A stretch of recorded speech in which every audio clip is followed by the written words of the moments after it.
నమస్తే welcome to non stop news. రోజంతా బిజీగా ఉన్నారా? న్యూస్ అప్డేట్స్ మిస్ అయ్యారా? డోంట్ వరీ, బ్రేక్స్ లేకుండా బోర్ కొట్టకుండా నాన్ స్టాప్ న్యూస్ ప్రతిరోజు రాత్రి 9 గంటలకు. నేను అనుశ్రీ. విజయవాడలో డాక్టర్ బిఆర్ అంబేద్కర్ విగ్రహావిష్కరణ రాష్ట్రానికే కాదు దేశానికే తలమానికమన్నారు సీఎం వైఎస్ జగన్. దీన్ని స్టాచ్యూ ఆఫ్ సోషల్ జస్టిస్గా సీఎం వైఎస్ జగన్ పేర్కొన్నారు.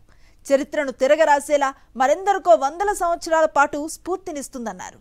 ఎల్లుండి జరిగే విగ్రహావిష్కరణకు అందరూ స్వచ్ఛందంగా తరలి రావాలని సీఎం వైఎస్ జగన్ పిలుపునిచ్చారు. విజయవాడలో మనం ఏర్పాటు చేసుకున్న అంబేద్కర్ గారి మహాశిల్పం మన రాష్ట్రానికే కాదు దేశానికి కూడా ఇది తలమానికం. ఇది స్టాచ్యూ ఆఫ్ సోషల్ జస్టిస్, ఇది సామాజిక న్యాయ మహాశిల్పం. ఈ నెల 19వ తారీఖున చారిత్రక స్వరాజ్య మైదానంలో ఆవిష్కరించబోతా ఉన్న ఈ విగ్రహం దేశంలోనే కాదు ప్రపంచంలోనే అతిపెద్ద అంబేద్కర్ గారి విగ్రహం ఇది.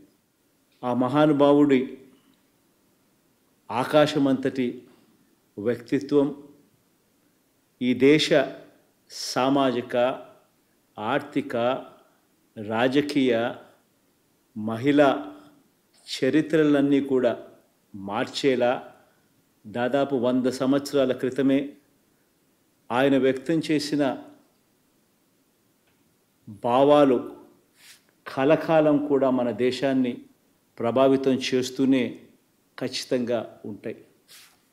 బాధ్యతతో ఆయన భావాల మీద అచంచల విశ్వాసంతో వాటిని మన నవరత్నాల్లో అనుసరిస్తూ ఉన్న ప్రభుత్వంగా ఏర్పాటు చేసిన ఈ విగ్రహ ఆవిష్కరణ సందర్భంగా 19వ తారీఖున అందరూ కూడా తరలి రావాలని కోరుతా ఉన్నాను. ఇది మన సమాజ గతిని సమతా భావాల వైపు మరల్చడానికి, సంఘ సంస్కరణకు, పెత్తందారి భావాల మీద తిరుగుబాటుకు, రాజ్యాధికారంలో పేదల స్థానాన్ని సుస్థిరం చేసేందుకు నిరంతరం స్ఫూర్తి ఇస్తుందని విశ్వసిస్తున్నాను. జై హింద్. విజయవాడలో డాక్టర్ బిఆర్ అంబేద్కర్ విగ్రహావిష్కరణ రాష్ట్రానికే కాదు దేశానికే తలమానికమన్నారు సీఎం జగన్.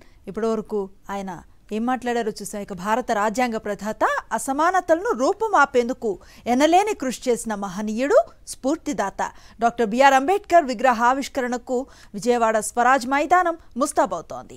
అంబేద్కర్ ఆశయాలకు అనుగుణంగా ఆంధ్రప్రదేశ్ను అభివృద్ధి పథంలో తీసుకువెడుతూ ఉన్న సీఎం వైఎస్ జగన్ చేతుల మీదుగా ఈ నెల 19న దేశంలోనే అతిపెద్ద విగ్రహావిష్కరణకు సర్వం సిద్ధమైంది. దేశంలో మరెక్కడా లేని విధంగా ప్రపంచంలోనే అతిపెద్ద అంబేద్కర్ విగ్రహాన్ని సిద్ధం చేస్తుంది ఏపీ ప్రభుత్వం. విజయవాడ స్వరాజ్ మైదానంలో నిర్మించిన ఈ విగ్రహం దేశంలోని అన్ని పెద్ద విగ్రహాల్లో 3వ స్థానంలో ఉంది. బడుగు బలహీన వర్గాలకు రాజ్యాధికారం దక్కాలన్న మహోన్నత వ్యక్తి అంబేద్కర్ లక్ష్యాలను సాకారం చేస్తూ ముఖ్యమంత్రి వైఎస్ జగన్మోహన్ రెడ్డి మధ్య నుంచి వచ్చిన ఆలోచనలకు ప్రతిరూపంగా అంబేద్కర్ స్మృతివనం రూపుదిద్దుకుంది. బెజవాడ నడిబొడ్డున ఉన్న విశాలమైన స్వరాజ్ మైదానంలో 85 అడుగుల ఎత్తైన పెడిస్టలపై 125 అడుగుల అంబేద్కర్ కాంస్య విగ్రహం టీవీగా నిలబడింది. అంబేద్కర్ రచించిన రాజ్యాంగం సమాజాన్ని నిర్మించిందని, అణగారిన వర్గాలకు అంబేద్కర్ నిలువెత్తు రూపమని ఎంపీ విజయసాయిరెడ్డి పేర్కొన్నారు. సీఎం వైఎస్ జగన్ అంబేద్కర్ ఆశయాలను అమలు చేస్తున్నారన్నారు. అంబేద్కర్ విగ్రహావిష్కరణ సందర్భంగా తాడేపల్లిలోని వైఎస్ఆర్సీపీ కేంద్ర కార్యాలయంలో జరిగిన కార్యక్రమంలో సామాజిక సమతా సంకల్పం సభ, సామాజిక న్యాయ మహాశిల్పం పేరుతో పోస్టర్ విడుదల చేశారు. మన జగన్మోహన్ రెడ్డి గారు బాబాసాహెబ్ అంబేద్కర్ గారి విగ్రహాన్ని దేశంలోనే మరెక్కడా లేని విధంగా రూపొందించాలి, భావి తరాలకి ఆకాశమంత ఎత్తున్నటువంటి ఆ సంస్కారవంతుడి విగ్రహాన్ని భావి తరాలకు అందించి చిరస్థాయిగా ఈ యొక్క ఆంధ్ర రాష్ట్ర ముఖ్యమంత్రిగా ఆయన కూడా చరిత్ర పుటల్లో నిలిచిపోతారనడంలో సందేహం లేదు. గతంలో అంబేద్కర్ విగ్రహం ఏర్పాటు చేస్తానని చెప్పి చంద్రబాబు ప్రజలను మోసం చేశాడని, గత పాలనలో ఎన్నో అవమానాలను, హేళనలు, దాడులను చూశామని మంత్రి మేరకు నాగార్జున అన్నారు. ఆనాడు నిజ అసెంబ్లీలో అంబేద్కర్ గారి విగ్రహం పెడతారని చెప్పి వాళ్ళకి కష్టం వస్తే వాళ్ళ కేసుల్లో ఇరుక్కుని పోయినటువంటి అంశాలు చర్చకు వస్తూ ఉంటే, కాల్మనీ సెక్స్ రాకెట్ విషయాలు వస్తుంటే కాదు చర్చ అంబేద్కర్ గారి విగ్రహం వైపు నడిపి ఆ విగ్రహాన్ని ఏర్పాటు చేస్తారన్నటువంటి పరిస్థితి నుంచి 5 సంవత్సరాల అధికారంలో ఉండినా ముళ్ల పొదల్లో విగ్రహాన్ని ఏర్పాటు చేస్తారని చెప్పినటువంటి చంద్రబాబు నాయుడు గారు విగ్రహాన్ని ఏర్పాటు చేయలేకపోయి విజయవాడలో 125 అడుగుల అంబేద్కర్ విగ్రహం ఏర్పాటు ఒక చరిత్రని ఎమ్మెల్యే మల్లాది విష్ణు అన్నారు. సీఎం జగన్ ఆలోచన అభినందనీయమని, భారతదేశంలో ఏపీ అగ్రగామిగా నిలబడాలంటే అంబేద్కర్ ఆలోచనలతోనే సాధ్యమన్నారు. తుమ్మలపల్లి కళాక్షేత్రంలో నిర్వహించిన డాక్టర్ బిఆర్ అంబేద్కర్ రాష్ట్ర స్థాయి సమావేశంలో మంత్రులు ఆదిమూలపు సురేష్, మేరకు నాగార్జున, ఎమ్మెల్యే మల్లాది విష్ణు పాల్గొన్నారు. ప్రపంచంలోనే అతిపెద్ద అంబేద్కర్ విగ్రహావిష్కరణ నేపథ్యంలో దళిత సంఘాలు భారీ ర్యాలీ నిర్వహించాయి. థ్యాంక్ యూ సీఎం సార్ నినాదంతో తాడేపల్లిలోని వైఎస్ఆర్సీపీ కేంద్ర కార్యాలయం నుంచి విజయవాడలోని స్వరాజ్య మైదానం వరకు ర్యాలీ నిర్వహించారు. మరోవైపు అంబేద్కర్ విగ్రహావిష్కరణ కార్యక్రమాన్ని తిలకించేందుకు ప్రజలు లక్షలాదిగా తరలిరానున్నారు. ఈ నేపథ్యంలో భారీ ఏర్పాట్లు చేస్తోంది ప్రభుత్వం. సుప్రీంకోర్టు తీర్పు చంద్రబాబును తీవ్ర నిరాశకు గురిచేసిందని మంత్రి అంబటి రాంబాబు అన్నారు. కేసును కొట్టేయాలని కింది కోర్టు నుంచి సుప్రీంకోర్టు వరకు వెళ్లారన్నారు. వ్యవస్థలను మేనేజ్ చేయడంలో చంద్రబాబు దిట్ట అని అంబటి విమర్శించారు. దొరకని దొంగల ఇన్నాళ్లు చంద్రబాబు చెలామణి అయ్యారన్నారు. ఈనాడు, ఆంధ్రజ్యోతి చంద్రబాబుకు మద్దతుగా ప్రభుత్వంపై తప్పుడు రాతలు రాస్తోందని అంబటి రాంబాబు మండిపడ్డారు. చంద్రబాబు నాయుడు గారిని అరెస్ట్ చేసే ముందు 17A సెక్షన్ ప్రకారం అవినీతి నిరోధక చట్టంలోని 17A ప్రకారం గవర్నర్ పర్మిషన్ తీసుకోవాలి. ఆయన్ని గవర్నర్ పర్మిషన్ తీసుకోకుండా ఆయన అరెస్ట్ చేశారు కాబట్టి ఈ ఎఫ్ఐఆర్ చెల్లదు. ఎఫ్ఐఆర్ కొట్టేయండి, అసలు విచారణ జరపడానికే వీల్లేదు, ఆల్మోస్ట్ ఆల్ నిర్దోషిగా ప్రకటించేయండి అనేటువంటి వాదనలు సుదీర్ఘకాలం వినిపించారు. ఎక్కడ వినిపించారు? సుప్రీంకోర్టులోనే కాదు, విజయవాడ కోర్టులో కూడా ఇదే వాదన వినిపించారు రిమాండ్కి పంపించే ముందు, జడ్జి ముందు. ఆ తర్వాత హైకోర్టులో కూడా 17A ప్రకారం చంద్రబాబు నాయుడు గారిని అరెస్ట్ చేయడం తప్పు, ఎఫ్ఐఆర్ రిజిస్టర్ చేయడం తప్పు, రిమాండ్కి పంపడం తప్పు అని వాదించారు. అక్కడ కూడా కొట్టేశారు. తర్వాత సుప్రీంకోర్టుకు వెళ్ళారు. సుప్రీంకోర్టులో అత్యంత ఖరీదైనటువంటి న్యాయవాదులు హరీష్ సాల్వే, సిద్ధార్థ లూద్రే, ఇంకా చాలామందిని పెట్టి అక్కడ కూడా వాదించారు. ఈ కేసుని కొట్టేయాలి, చంద్రబాబు నాయుడు గారిని విచారించడానికి కూడా వీల్లేదు, ఆయన నిర్దోషిగా ప్రకటించాలి, 17A వర్తిస్తుంది అనేటువంటి వాదనలు వినిపించి నిన్న ఎదురు చూశారు, కొట్టేస్తారు. స్కిల్ స్కామ్ లో చంద్రబాబు దొరికిన దొంగ అని ఏఐజీ పొన్నవలు సుధాకర్ అన్నారు. ప్రభుత్వ ఖజానా లూటీ చేశారన్నారు. 371 కోట్ల రూపాయలను చంద్రబాబు స్కిల్ స్కామ్ పేరుతో కాజేశారన్నారు. ఆర్థిక శాఖ అభ్యంతరాలను కూడా చంద్రబాబు పట్టించుకోలేదన్నారు. రాజకీయ కక్ష అనే మంత్రజలంతో పాపాన్ని కడిగేసుకోవాలని టీడీపీ నేతలు, ఆ వర్గం మీడియా విశ్వ ప్రయత్నం చేశాయన్నారు. జియో 4 ప్రకారం ఈ స్కిల్ డెవలప్మెంట్ స్కీము ప్రాజెక్టు 3,300 కోట్ల ప్రాజెక్ట్ అని, దానిలో సీమన్స్ జర్మనీ కంపెనీ 90% కంట్రిబ్యూట్ చేస్తుందని, యాజ్ గ్రాంట్ ఇన్ ఎయిడ్ అంటే ఫ్రీగా 10% రాష్ట్ర ప్రభుత్వం 3,300 కోట్లు వెచ్చిస్తే చాలని GOMS నంబర్ 4 క్లియర్గా చెప్పినా కూడా అదే రోజు సీమన్స్ సంస్థ అని చెప్పబడే వ్యక్తులతో ఆంధ్ర రాష్ట్ర ప్రభుత్వ స్కిల్ డెవలప్మెంట్ కార్పొరేషన్ సంబంధించినటువంటి ఉన్నతాధికారులు వారు MOU కుదుర్చుకున్న సమయంలో ఈ విషయాలన్నీ ఏవి పొందుపరచకుండా కూడా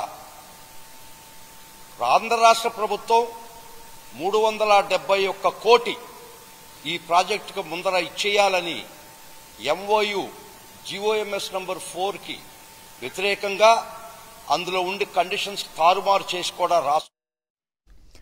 టీడీపీ జనసేన మధ్య టికెట్ల పంచాయతీ నడుస్తోంది. గుంటూరు జిల్లా తెనాలిలో టికెట్ వార్ తారాస్థాయికి చేరుకుంది. ఎవరికి వారు టికెట్ తమదేనంటూ హడావుడి చేస్తున్నారు. ఇప్పటికే ఎన్నికల కార్యాలయాన్ని ప్రారంభించిన జనసేన నేత నాదెండ్ల మనోహర్ హడావుడిని మొదలుపెట్టారు. అటు టికెట్ తనదే అంటున్నారు టీడీపీ ఇన్ఛార్జ్ ఆలపాటి రాజా. మరోవైపు టీడీపీ నేతలు అత్యవసరంగా సమావేశమయ్యారు. తెనాలి టికెట్ టీడీపీకే కేటాయించాలంటూ సమావేశంలో నినాదాలతో హోరెత్తించారు. గత ప్రభుత్వంలో పెన్షన్ల కోసం ఆఫీసుల చుట్టూ చెప్పులు అరిగేలా తిరిగేవారని, ఇప్పుడు వాలంటరీ వ్యవస్థ తీసుకువచ్చిన సీఎం జగన్ పెన్షన్లను ఇంటి వద్దే అందిస్తున్నారని ఆంధ్రప్రదేశ్ ఎడిటర్స్ అసోసియేషన్ ఆధ్వర్యంలో జరిగిన జగన్ పాలన మైనార్టీల స్పందన కార్యక్రమంలో వక్తలు అన్నారు. సీఎం జగన్ పాలన స్వర్ణయుగమని, గాంధీజీ కలలు కన్న స్వరాజ్యాన్ని సీఎం జగన్ నిర్మించారని ఈ సమావేశంలో న్యాయవాదులు కొనియాడారు. శ్రీకృష్ణదేవరాయలను ఆదర్శంగా తీసుకుని ముఖ్యమంత్రి జగన్ పాలన అందిస్తున్నారని డిప్యూటీ సీఎం అంజద్ భాషా అన్నారు. శ్రీకృష్ణదేవరాయలు 533వ జయంతి సందర్భంగా కడపలో ఆయన విగ్రహానికి పూలమాలలు వేసి నివాళులు అర్పించారు. కృష్ణదేవరాయలు పాలించిన రోజుల్లో ఎన్నో చెరువులు, ఆలయాలను నిర్మించారని గుర్తు చేశారు. ప్రజల సంక్షేమం కోసం అహర్నిశలు కృషి చేసిన మహనీయుడు అని కొనియాడారు. శ్రీకృష్ణదేవరాయలను ఆదర్శంగా తీసుకుని అన్ని వర్గాల ప్రజలకు సంక్షేమ పథకాలు అందించిన ఘనత సీఎం జగన్మోహన్ రెడ్డికే దక్కుతుందని స్పష్టం చేశారు. టీటీడీ ఈవో ధర్మారెడ్డి రాసిన లేఖపై పురావస్తు శాఖ ఎట్టకేలకు స్పందించింది. ఢిల్లీ ఏఎస్ఏ నుంచి అధికారుల బృందాన్ని పంపింది. 3 సభ్యులతో కూడిన ఈ బృందం అలిపిరి పాదాల మంటపాన్ని పరిశీలించింది. బెంగళూరు నుంచి జి శ్రీనివాసులు, చెన్నై నుంచి ఎ సత్యం, హైదరాబాద్ నుంచి కె కృష్ణ చైతన్య ఈ బృందంలో ఉన్నారు. వీరు తిరుమల, తిరుపతి ప్రాంతాల్లో మరిన్ని పురాతన మండపాలను పరిశీలించనున్నారు. శిథిలావస్థలో ఉన్న పాదాల మండపం మరమ్మతుల గురించి ఆర్కియాలజీ బృందం నివేదికను సమర్పిస్తుంది. అనకాపల్లి జిల్లా రావికమతం మండలం కొమిరి గ్రామంలో సొరంగం బయటపడింది. గ్రామంలో ఇంటింటికి కుళాయి పనులు చేస్తూ ఉండగా సొరంగం బయటపడింది. సొరంగం వద్ద పోలీసులు, రెవెన్యూ సిబ్బంది 24 గంటలు పహారా కాస్తున్నారు. దీనిపై రెవెన్యూ, పోలీసుల అధికారులు స్పందించారు. సొరంగం లోతుగా, లోపల వెడల్పుగా ఉండటంతో ఎవరిని దిగకుండా తగిన చర్యలు చేపట్టాలని ఆదేశించారు. దీనిపై ఒక నివేదికను జిల్లా కలెక్టర్లకు పంపామని, అక్కడి నుంచి ఆదేశాలు వచ్చాక తదుపరి చర్యలను చేపడతామన్నారు. తెలంగాణ గవర్నర్ తమిళిసై సౌందరరాజన్ కీలక నిర్ణయం తీసుకున్నారు. గవర్నర్ కోట ఎమ్మెల్సీల ఎన్నికల నియామకంపై రాష్ట్ర ప్రభుత్వం నుంచి ప్రతిపాదనలు తీసుకోరాదని నిర్ణయించారు. హైకోర్టులో కేసు పెండింగ్లో ఉన్న నేపథ్యంలో రిట్ పిటిషన్పై తీర్పు వచ్చే వరకు ఎమ్మెల్సీ భర్తీని నిలిపివేయాలని తమిళిసై నిర్ణయించినట్లుగా రాజ్భవన్ వర్గాలు వెల్లడించాయి. బీఆర్ఎస్ అధినేత మాజీ సీఎం కేసీఆర్ కోలుకుంటున్నారు. హిప్ రీప్లేస్మెంట్ శస్త్రచికిత్స అనంతరం కేసీఆర్ ఆరోగ్య పరిస్థితిని వైద్యులు, సహాయకులు ఎప్పటికప్పుడు పర్యవేక్షిస్తున్నారు. ప్రస్తుతం కేసీఆర్ ఊతకర్ర సాయంతో ఫిజియోథెరపీ వైద్యుల పర్యవేక్షణలో నడుస్తున్నారు. BRS MLC Kalvakuntla Kavitha Instagram, X ఖాతాలు హ్యాక్కు గురయ్యాయి. సైబర్ నేరగాళ్లు పలుసార్లు హ్యాకింగ్కు యత్నించారు. అనుమానాస్పదంగా లాగిన్ అయి దుండగులు ఇన్స్టాగ్రామ్ ఖాతాలో సంబంధం లేని ఒక వీడియోను పోస్ట్ చేశారు. వెంటనే గుర్తించిన ఎమ్మెల్సీ కవిత సోషల్ మీడియా ఖాతాలు హ్యాకింగ్కు గురైనట్లుగా ఎక్స్ ద్వారా వెల్లడించారు. డీజీపీకి, సైబర్ సెక్యూరిటీ విభాగానికి ట్యాగ్ చేశారు. సోషల్ మీడియా ఖాతాలను పూర్తి స్థాయిలో తిరిగి పునరుద్ధరించే ప్రయత్నాలను పోలీసులు చేస్తున్నారు. ఖమ్మం జిల్లా మధిర నియోజకవర్గంలో తెలంగాణ డిప్యూటీ సీఎం మల్లు భట్టి విక్రమార్క పర్యటించారు. మధిరలో క్యాంప్ ఆఫీసులో వివిధ శాఖల అధికారులతో రివ్యూ నిర్వహించారు. అనంతరం నిర్మాణంలో ఉన్న 100 పడకల ఆసుపత్రి భవనాన్ని ఆయన పరిశీలించారు. 2,65,00,000తో నూతనంగా నిర్మించిన ఇండోర్ స్టేడియం పనులను పరిశీలించి అక్కడి వసతుల గురించి అడిగి తెలుసుకున్నారు. అనంతరం జూనియర్, డిగ్రీ కళాశాలల వసతులు, అభివృద్ధి పనులపై అధికారులతో చర్చించారు.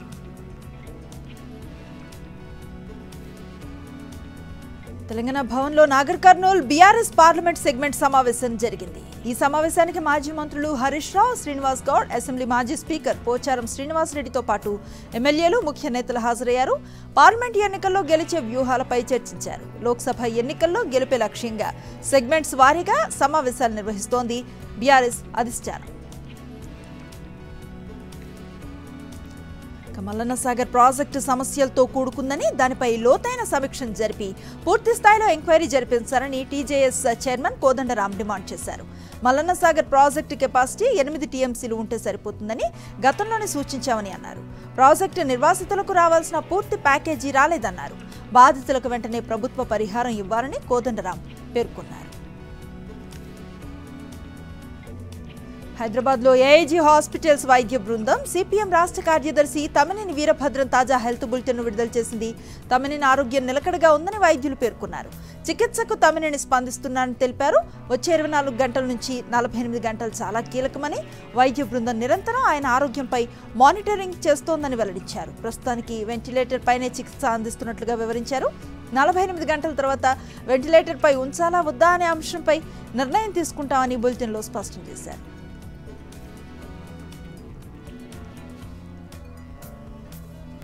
హైదరాబాద్లోని ప్రజాభవన్ ముందు ఇటీవల జరిగిన రోడ్డు ప్రమాదంలో కీలక మలుపు చోటు చేసుకుంది. బోధన్ మాజీ ఎమ్మెల్యే షకీల్ పేరును ఎఫ్ఐఆర్లో జోడించారు అధికారులు. నిందితులు రహిల్ దుబాయ్కు పారిపోయేందుకు 10 మంది సాయం చేసినట్లుగా గుర్తించారు. రహిల్కు సాయం చేసిన అర్బాజ్ సాహిల్లను పంజాగుట్ట పోలీసులు అరెస్ట్ చేసి రిమాండ్కు తరలించారు. మరో 3 పారిపోయినట్లుగా గుర్తించారు. ఇప్పటికే రహిల్పై ఎల్ఓసీ జారీ చేసిన అధికారులు దుబాయ్లో ఉన్న అతన్ని రప్పించేందుకు ప్రయత్నాలు చేస్తున్నారు. హైదరాబాద్ ఫిలిం నగర్లో దారుణం జరిగింది. ప్రేమించిన వివాహితను కిడ్నాప్ చేసి పెళ్లి చేసుకోవాలని భావించిన వ్యక్తి ఆమెను తీసుకెళ్లేందుకు వచ్చి అడ్డుకున్న భర్త గౌస్ను హత్య చేసి పారిపోయాడు. ఈ ఘటన హైదరాబాద్ ఫిలిం నగర్లో జరిగింది. నిందితుడు అద్నాన్ను అతడికి సహకరించిన మరో వ్యక్తిని పోలీసులు అరెస్ట్ చేశారు.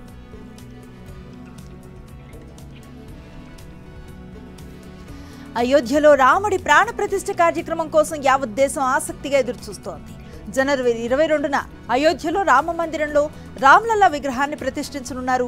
ఈ కార్యక్రమంలో వేలాది మంది విఐపీలు పాల్గొనున్నారు. ఇప్పటికే రామ్లల్లా విగ్రహాన్ని అయోధ్యకు తీసుకొచ్చారు. బాలరాముడి విగ్రహం అయోధ్యకు చేరింది. రాముడి విగ్రహం ఊరేగింపుగా వచ్చేసింది. 5 ఏళ్ల పసిబాలుడి రూపంలో రామ్లల్లా కనిపిస్తున్నారు.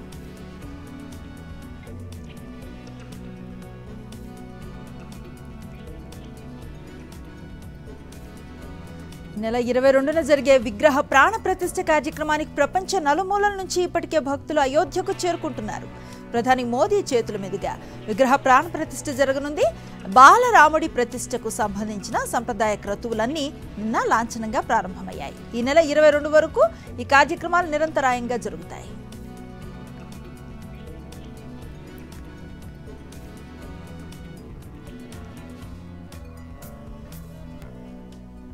ప్రధాని నరేంద్ర మోదీ కేరళలో త్రిశూర్లో పర్యటిస్తున్నారు. కేరళ పర్యటనలో భాగంగా గురువాయూర్ ఆలయాన్ని ఆయన సందర్శించారు.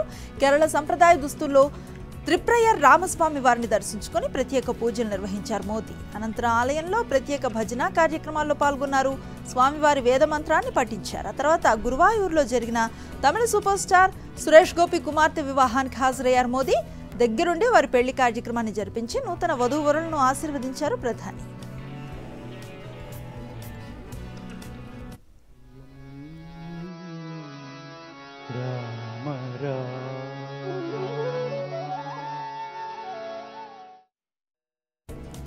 దేశీయ స్టాక్ మార్కెట్స్ భారీ నష్టాలు ముగిశాయి. సెన్సెక్స్ 72,000 పాయింట్ల దిగువకు పడిపోయింది. ట్రేడింగ్ చివరన సెన్సెక్స్ 1628 పాయింట్లు నష్టపోయి 71,500 పాయింట్ల వద్ద ముగిసింది. నిఫ్టీ 460 పాయింట్స్ నష్టపోయి 21,571 పాయింట్ల వద్ద ముగిసింది. అంతర్జాతీయ మార్కెట్స్ నుంచి వచ్చిన నెగటివ్ ట్రెండ్స్ ఇందుకు కారణం కాగా అమెరికా ఫెడ్ వడ్డీ రేట్ల నిర్ణయంపై నెలకొన్న ఆందోళనతో భారతీయ మార్కెట్లలో బ్లడ్ బాత్ కొనసాగింది. హెచ్డిఎఫ్సి బ్యాంక్ నిరాశజనక త్రైమాసిక ఫలితాలు కూడా మార్కెట్ల పతనానికి కారణం. దీంతో ఒక్క రోజులోనే స్టాక్ మార్కెట్లలో ఇన్వెస్ట్ చేసిన మదుపరుల సంపద దాదాపు 4 లక్షల కోట్ల మేర హాంఫట్ అయింది. Domestic equity market Sensex and Nifty రెండు కూడా స్ట్రాంగ్ ప్రెషర్ కింద ఇవాళ త్రూ అవుట్ ద సెషన్ ఉండేవి. షార్ప్ కట్స్ మేము చూసాం. మోర్ దెన్ 2% లాసెస్ తో ఈ రెండు బెంచ్ మార్క్ ఇండిసీస్ ఇవాళ సెషన్ ని కన్క్లూడ్ చేశాయి. ఇవాళ meltdown mainly banking stocks లో సెల్లింగ్ అయిన వల్ల ట్రిగర్ అయింది. Of course bellwether stock HDFC bank more than 8% ఇవాళ క్రాక్ అయింది. సో దాంతో ఓవరాల్ మొమెంటం బాగా అఫెక్ట్ అయింది. In fact HDFC bank the Nifty 50లో హైయెస్ట్ వెయిటేజ్ ఉంది. 13.5% నిఫ్టీ వెయిటేజ్ ఉంది. అండ్ దాట్స్ వై దాంట్లో సెల్ ఆఫ్ అయిన వల్ల ఓవరాల్ హెడ్లైన్ ఇండెక్స్ మీద కూడా బాగా స్ట్రాంగ్ గా ప్రెషర్ వచ్చింది. ఓవరాల్ మార్కెట్ బ్రెత్ కూడా ఇవాళ మోస్ట్లీ లాగర్డ్స్ వైపే టిల్టెడ్ గా ఉండేవి. Around 2 stocks kept falling for every 1 stock that rose. So అలా ఉండేది ratio gainers and losers the. 5 major factors దేనివల్ల ఇవాళ మెల్ట్ డౌన్ ట్రిగర్ అయింది మార్కెట్స్ లో. నంబర్ 1, రేట్ కట్స్ లో డిలే. సెంటిమెంట్ వాజ్ డెంటెడ్ ఎందుకంటే ఈజింగ్ రేట్ కట్ ఎక్స్పెక్టేషన్స్ వల్ల US fed reserve governor ఇప్పుడు కొత్త కామెంటరీ ఇచ్చారు, Christopher Waller. He want that monetary పాలసీలో పివట్ ఏమో కొంచెం స్లోవర్ దెన్ ఎక్స్పెక్టెడ్ ఉంటుంది, కొంచెం డిలే రావచ్చు అని రేట్ కట్స్ లో. దీనివల్ల మార్కెట్ సెంటిమెంట్ బాగా హిట్ అయింది. కామెంట్స్ వల్ల ఒక స్పైక్ మేము చూసాం ఈల్డ్స్ లో కూడా. యుఎస్ 10-year ట్రెజరీ బాండ్స్ లో కూడా స్పైక్ వచ్చింది. They were back above 4% level. Dollar index లో బాగా రైజ్ వచ్చింది. 1 month హై మీద ఉండే dollar index again which dented the sentiment. Global cues బాగా వీక్ గా ఉండేవి. హాకిష్ ఫెడ్ కమెంటరీ వల్ల ఈల్డ్స్ లో స్పైక్ వచ్చిన వల్ల overall sentiment across the globe dent అవుతూ చూసాం మేము. బెంగళూరు వేదికగా జరుగుతున్న 3వ T20లో భారత్ 212 పరుగులు చేసింది. కెప్టెన్ రోహిత్ శర్మ సెంచరీతో చెలరేగాడు. యువ బ్యాటర్ 69 పరుగులతో నాట్అవుట్గా నిలిచాడు. T20లో అత్యధిక సెంచరీలు చేసిన ప్లేయర్గా రోహిత్ శర్మ రికార్డు నమోదు చేశాడు. T20లో అత్యధికంగా 5 సెంచరీలు చేసిన రోహిత్ శర్మ T20లో అత్యధిక సిక్సర్లు కొట్టిన కెప్టెన్గా రికార్డును నెలకొల్పాడు.